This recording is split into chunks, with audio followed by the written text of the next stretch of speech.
hinala siya, huwag kayo lalapit, papatawan niyo po. Armado ng patalim sa kanang kamay ang isang lalaki habang kargang isang 2 taong gulang na batang babae sa Roque 2 sa Barangay Pasong Tamo, Quezon City, pasado alas 10 kagabi.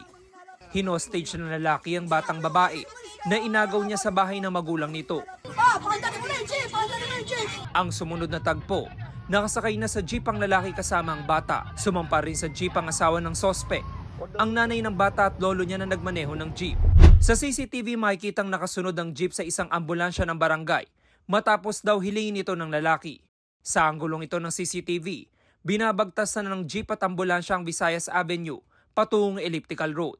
Kasunod na rin nila noon ng mga operatiba ng Holy Spirit Police Station na rumisponde sa insidente.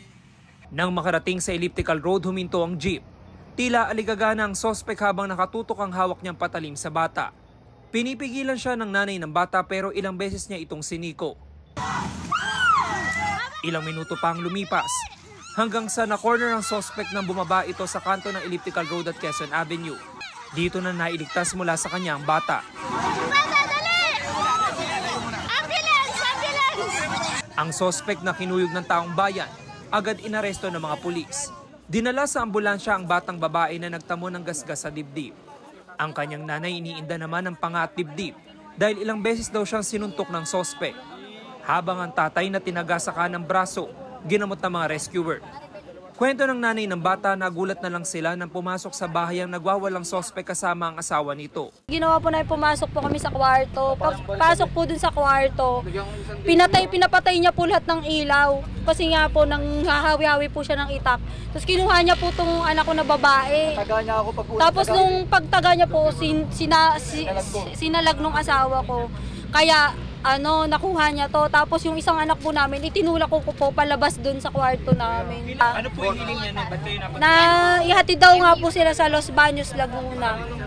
Kasi gusto daw niya magbagong buhay, ganun. Ayon sa mga taga-barangay, sinubukan pang lumipat ng ibang sasakyan ng sospek. Sumakay po siya ng isang van, tapos pumara po, tumalon. Kaya po namin siya nahuli po ay meron po isang angkas ng single motor na sumakay siya, na pinagsusuntok po niya, natakot po yung isang angkas, tumumba po yung motor. Sugatan ng 41 taong gulang na sospek na napag-alamang kababata ng tatay ng bata. Kahit nasa police mobile na, ayaw pa rin paawat ng sospek at binasag pa ang salamin ng sasakyan. Nabawi mula sa sospek ang isang itak at isang kutsilyo na ginamit sa krimen.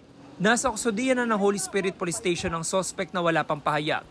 Ilan sa mga reklamong kanyang kakaharapin, ang 3 counts ng attempted murder, grave threat, malicious mischief at alarming scandal.